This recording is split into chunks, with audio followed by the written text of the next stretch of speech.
keberhasilan. Saya jangan kegagalan, kalau kegagalan semua ngomong semua. Kalau keberhasilan tanyanya Rocky Gerung, ada nggak? Tidak ada. Rocky Gerung tidak ada, sakingnya itu tidak ada. Jadi kita kepengen lihat apa sih yang dia bisa itu gitu loh. Jadi Mas, tadi kan sampean bilang ini mereka ini orang-orang seperti ini jangan diberi kesempatan lagi, ya kan? Kalau diberi kesempatan lagi berarti the next periode dong. Sing saiki wis entek nalai gitu ya. Maksudnya untuk periode berikutnya jangan kasih kesempatan. Yang sekarang habisin aja, selesaikan saja. Nah ini kan kalau selesaikan saja kan masih setahun lagi, Mas. Kerusakan semakin parah, makin berat nih. Ya. Gimana? Ya, jadi sebenarnya begini. Kita ini berharap nih pada para capres itu, ini kita mengalami masa kegagalan, masa kerusakan, masa pelanggaran itu. Nah, capres-capres ini mau melanjutkan masa pelanggaran-pelanggaran ini atau mau melakukan satu apa itu, saya kalau ngomong perubahan nanti salah lagi. Nggak apa-apa. Harus melakukan koreksi terhadap ini. Maka ini yang harus jadi janji. Jangan ini malah mengatakan bahwa kami siap melanjutkan satu keberlanjutan. Berarti kan melanjutkan kegagalan, kehancuran ini gitu. Saya minta kepada kita semua membangun bersama. Kalau pilih pemimpin itu, yang calon menjadi pemimpin kita itu memang yang harus diperhatikan itu adalah kejujuran. Kejujuran. Ya, kalau nggak jujur itu susah. Punya akhlak, punya moral. Dan itu track record ya. Track record. Jangan cuma akan jadi-jadi ya. Harus tapi jujur. Track recordnya gimana? Orang yang merasa punya pengawasan kepada Tuhan, pada Allah. Itu merasa diawasi maksudnya. Masalah profesionalitas itu kalau jujur itu enak, Mas. Ya. Dia bisa sewa orang ya, rekrut orang yang pro di bidangnya. Yang penting jujur. Yang penting dia jujur, adil. Keberpihakan pada orang kecil. Ya itu kan namanya presiden kan harus berpihak pada orang-orang yang ini emang rejimnya nggak ada berpihak kemarin kecil, sama petani nggak ada, Maret nggak ada, BBM kemarin kita dapat kado ulang tahun Oktober orang 1 Oktober hari kesaktian Pancasila, ini 1 Oktober naik harga BBM. Bayangkan kok komitmen salah seorang capres yang pernah saya dengar 6 bulan yang lalu. Kamu kalau jadi pemimpin tidak mau bersama soal apa maksudnya kerjasama dalam kebulan itu, kamu akan dihabisi. Jadi cara berpikir yang benar saja nggak bisa, apalagi mau jujur gitu loh. Nah, jadi tergantung kita. Nasib ke depan ini adalah tergantung dari kita. Iya. Kalau mau secara rasional choice saja lah silakannya. Ya dari berapa misalnya muncul 3 calon presiden yang rasional aja lah. Apa kita mampu? Apa mungkin kita memilih orang yang apa itu bekas selama memegang Menteri Pertahanan, sehingga dia bisa mempertahankan pertahanan pangan, ya, sudah mampu membuat food estate dan sebagainya. Itu sudah dicek kira-kira mampu atau tidak. Yang penting si calon pemimpin itu harus benar-benar menjadi antitesa dari Jokowi sekarang. Iya. Bukan justru proklamasi saya penerus Pak Jokowi, saya timnya Pak Jokowi, Pak Jokowi hebat, saya kalah Pak.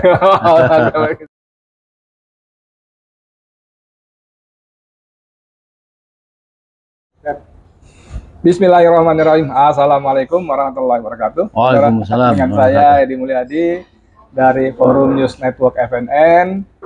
Sebelah saya ada Pak Haji Mursalin, Om Lim, dengan anti oligarki. Ada Mibartuk, ada Salwa Media, ada Nurroman Official. Dit? Salwa Media Fokus Perjuangan. Jadi kalau kita turun, satu lagi Pak Viva TV. Jadi kita keroyokan biasa, beli 1 dapat 12. Buy 1 get 12 free. Agak seras sekali ada berita yang menurut saya sungguh miris ya, pilu dan malu, memilukan dan memalukan istilah Om Lin ya. Jadi bagaimana pemerintah sekarang kelimpungan mengalami kelangkaan beras. Mas, ini ada berita di CNN Indonesia. Tak baca sebentar dulu boleh ya? Silakan. Ini beritanya beli beras di Superindo, Alfamart CS dibatasi hanya 10 kg per hari. Ngeri nggak? Sejumlah toko retail seperti Superindo hingga Alfamart mulai membatasi pembelian beras kategori premium sebanyak 10 kg per hari per konsumen. Ya. Beras di jumlah retail modern umumnya dikemas dengan berat 5 kg per kemasan Dengan pembatasan ini, masyarakat hanya bisa memboyong 2 kemasan beras per hari di Superindo CS. Pantauan cnnindonesia.com Senin 2 Oktober di Superindo Duren 3 Jakarta Selatan tertulis jelas aturan pembatasan tersebut. Nah, ini mengalami kelangkaan. Kalau kita baca tweetannya Rizal Ramli, kita kenal Rizal Ramli ya pasti ya. Rizal Ramli ini tokoh yang dan pernah jadi ketua Bulog, kepala Bulog ya. Bulog. Ini orang ini mau di luar, di dalam lingkaran tetap aja galak terus ya. Dan dia mengatakan bahwa memang pemerintah payah Mas, katanya Mas. Kenapa? Karena dia sudah sejak 6 bulan lalu mengingatkan soal bahaya kelangkaan beras ya. RR sudah ingatkan sejak 6 bulan yang lalu, pemerintah hamba oligarki ini memang payah. Ngurus minyak goreng payah, sekarang ngurus beras amburadul, bikin rakyat susah doang. Mas, ini kan beras ini sesuatu yang sangat-sangat vital buat Indonesia ya, dan juga buat banyak negara lain lah. Dulu Pak Harto, orang bilang dia otoriter, orang bilang dia pelanggar HAM, orang bilang dia KKN, apapun labelnya lah. Tapi kalau soal beras, Pak Harto sangat bela petani. Pada saat yang sama Pak Harto menjaga stok ketersediaan beras untuk pangan rakyatnya. Nah sekarang buah reformasi 9-10 tahun ini kita dipimpin oleh presiden yang cuek bebek nih. Sibuk dengan infrastruktur, dengan utang yang gila-gilaan, infrastruktur yang ugal-ugalan. Pribon menurut Mas Mursalim? Ya, ini kembali lagi tadi memilukan tadi ya. Ini kita bukan bicara tentang Zimbabwe, bukan bicara masalah Afrika yang lahannya mungkin susah, gersang gitu ya, nggak punya uang, mungkin orangnya jumlahnya kurang. Indonesia ini apa yang tidak punya? Uang untuk modal itu tentu ada. Tanah ada, tenaga ada. Food estate. Jadi ini memang menurut saya sudah nggak pantas ya. Jadi apa sih yang bisa rezim yang usahakan ini? Minyak ribut, ini ribut. Minyak goreng ribut, orang ngantri udah mati loh. Keterlaluan ini Pak. Jadi sebenarnya beras itu kan tidak membutuhkan suatu teknologi yang sangat tinggi gitu ya. Bukan masalah pesawat. Nggak rocket scientist ya. Jadi sebenarnya sedikit saja dikasih, misalnya kalau untuk percepatan ya pupuk lah, atau kasih irigasi lah.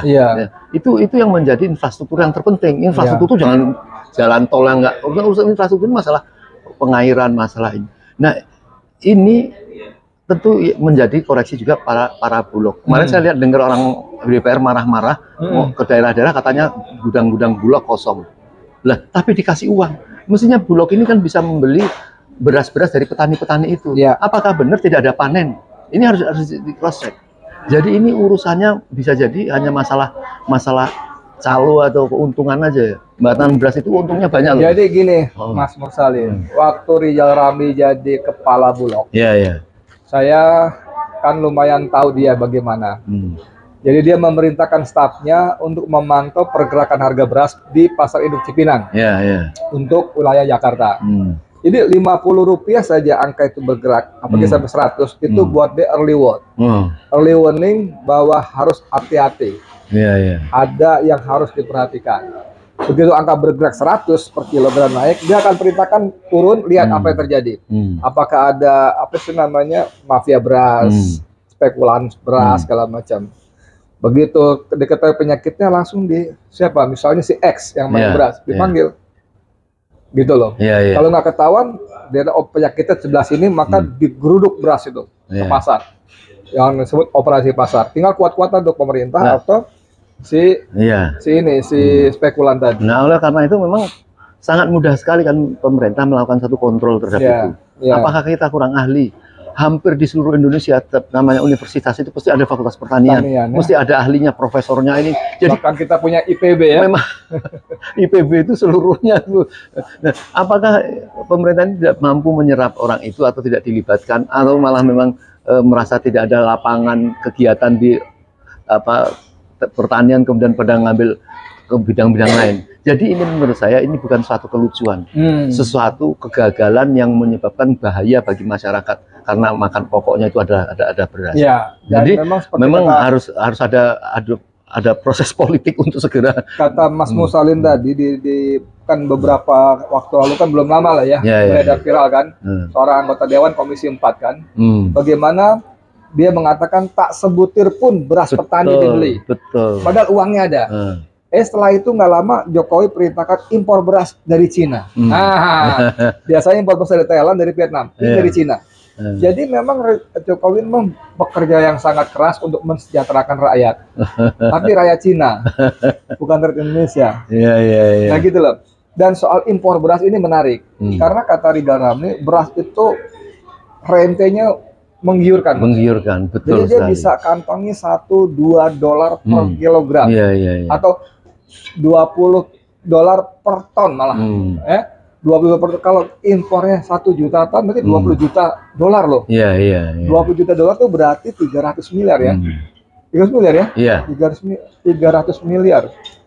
20 juta nolnya 7. 7 tambah 15.000 nolnya 3. 10. Iya, 300. 300 miliar apa 3 triliun. Gila itu, Mas. Jadi bagaimana uang kita, uang rakyat kita yang harusnya untuk mensejahterakan petani dengan cara membeli beras petani, tapi untuk membeli beras rakyat RRC yang diimpor saat panen, menjelang panen raya. Jadi harga beras petani itu betul-betul hancur. Ini penguasa model apa kalau begini?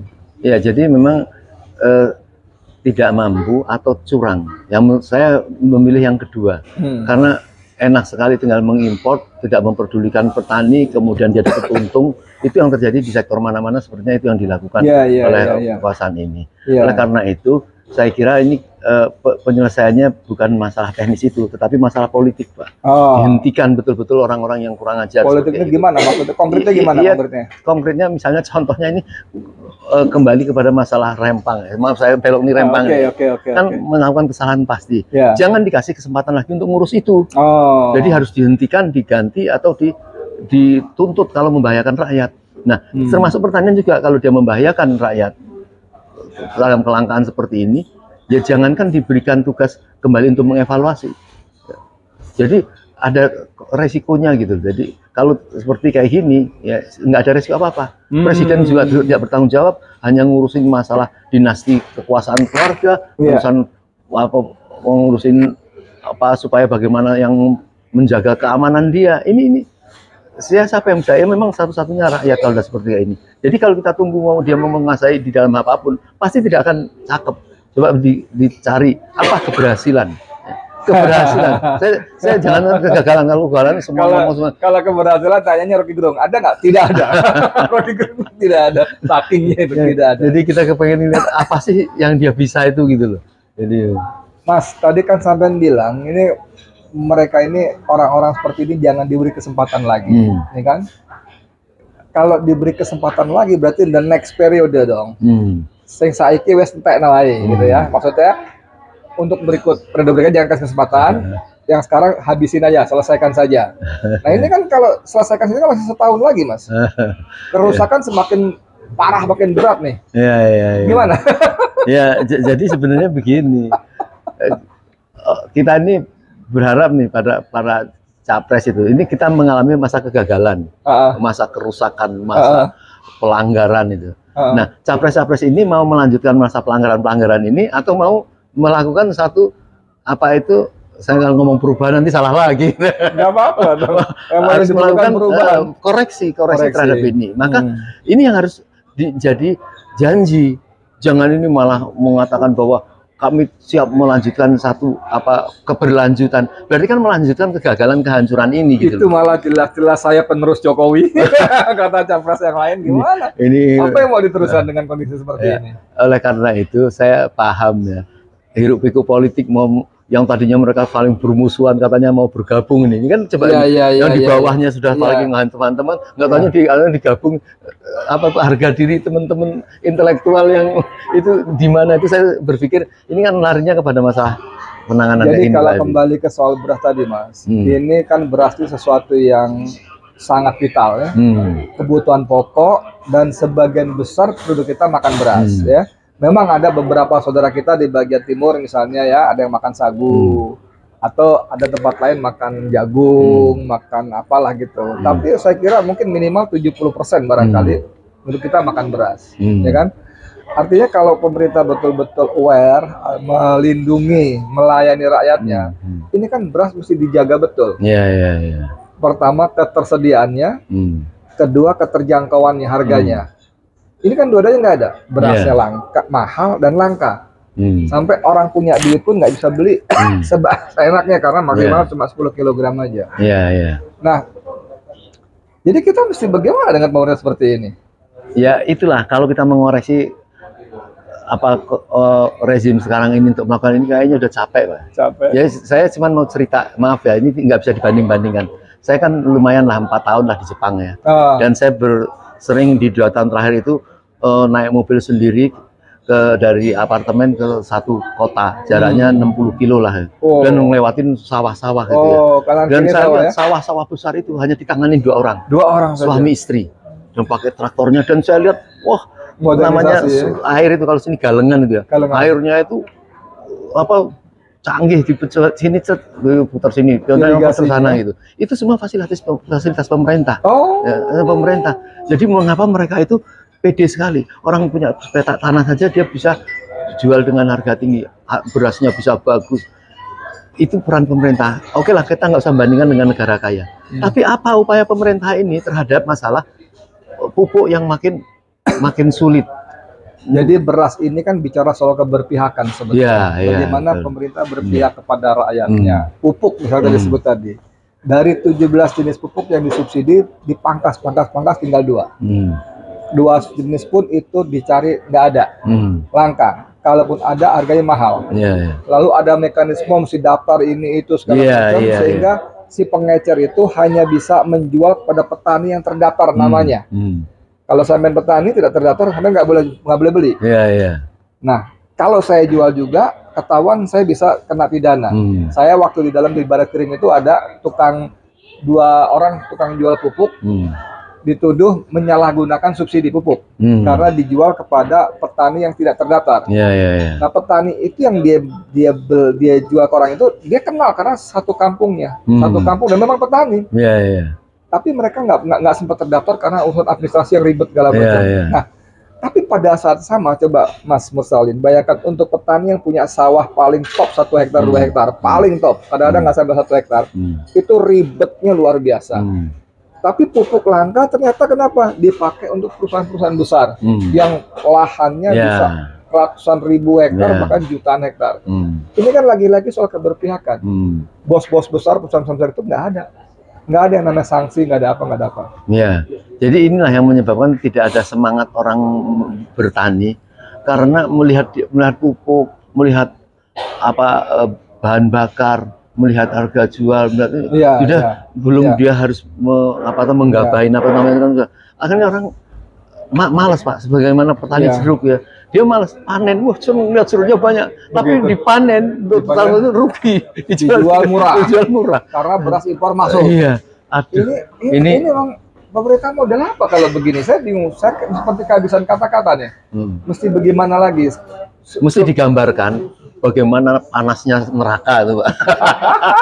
Masalah mereka PKI itu komunis nggak kenal surga gitu ya, gitu loh. Nah, kayak tadi kita sidang coba tuh, muka hakimnya kan kayaknya muka apa sih, innocent gitu ya, bersih, ganteng gitu kan, ketua harus hakimnya kan. Begitu dia bacakan vonisnya 2 tahun penjara buat SK Budi Harga dan istrinya yang tanahnya dirampas, orangnya digebukin, barangnya diambil, dia dijebak ke penjara.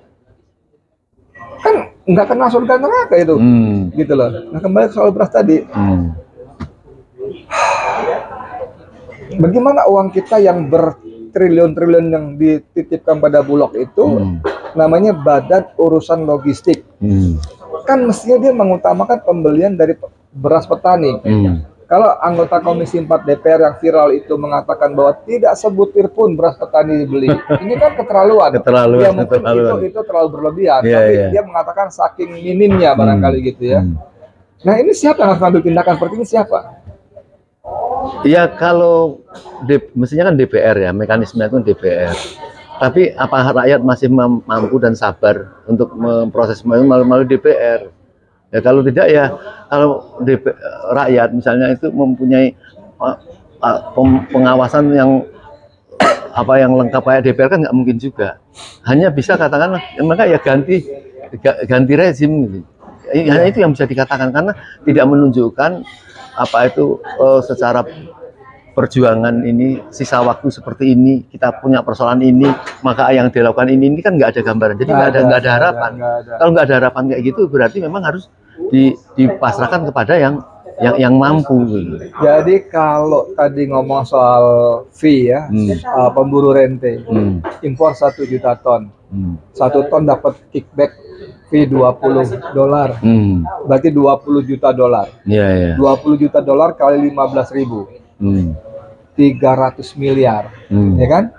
Kalau 300 miliar itu diimpor oleh beberapa orang, lalu mereka keluarkan 50 miliar untuk menyogok pejabat kan selesai semua tuh. Iya, jadi saya kira itulah yang menjadi ambisi orang-orang partai-partai memegang kementerian kayak perdagangan, pertanian itu mengambil rentenya itu saja sebenarnya. Coba bayangkan impor sekian cengkeh macam-macam itu itu sedikit yang diambil. Jadi yang nggak urusan kita akan mampu ke depan atau tidak itu nggak urusan. Waktu Menteri Perdagangannya Enggar Tias Tolukito dari Nasdem, itu kan sampai ada koran internasional, 1 halaman penuh, ada gambar Enggar lagi duduk, lalu dibikin tangannya 8.